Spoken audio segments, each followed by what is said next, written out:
अस्सलाम वालेकुम जी। ਸਾਡਾ ਨਾ ਜੱਗੂ ਬਿਮਾਰ ਹੈ, ਉਹ ਵੇਖੋ ਬੈਠਾ ਬੜੇ ਸਕੂਨ ਦੇ ਨਾਲ, ਤੇ ਉਹਨੂੰ ਨਾ ਇਹ ਦਵਾਈ ਦੇਣ ਲੱਗੇ ਆ। ਦੇਖੋ ਕਿਹੜੇ ਤਰੀਕੇ ਨਾਲ ਦਵਾਈ ਦੇਣੇ ਆ, ਤੁਸੀਂ ਵੀ ਚੈੱਕ ਕਰਿਓ। ਆ ਜਾ ਬਈ, ਆ ਜਾ ਵੀ ਮੁੰਡੇ, ਆ ਜਾ। ਸਕੂਨ ਸਕੂਨ ਜੱਗੂ ਸਾਹਿਬ, ਉਹ ਜੱਗੂ ਸਾਹਿਬ, ਆ ਦਵਾਈ ਚਲੋ।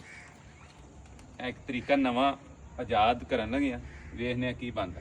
ਹਾਂ ਹੈ ਇਹਦਾ ਕੰਮ, ਤੂੰ ਨਾ ਨਹੀਂ ਆ ਲੈ। ਹਾਂ ਕੀ ਡਿੱਗਣਾ ਪਿਆ? ਸਕੂਨ ਸਕੂਨ, ਨਾ ਨਾ ਸਕੂਨ, ਤੂੰ ਪਰਾਂ ਹੋ ਯਾਰ। ਪੱਤੀ ਨਾ ਭਾਈ, ਮੈਨੂੰ ਲੱਗਦਾ ਇਹ ਨਹੀਂ ਕੰਮ ਸਾਡਾ ਚੱਲਣਾ। ਹਾਂ ਮੂੰਹ ਕਰ। ਚੱਲ ਗਿਆ ਜੀ। ਪਰ ਜ਼ਰੂਰਤ ਇਹਨੂੰ ਸੀ। ਤੂੰ ਸਕੂਨ ਕਰ।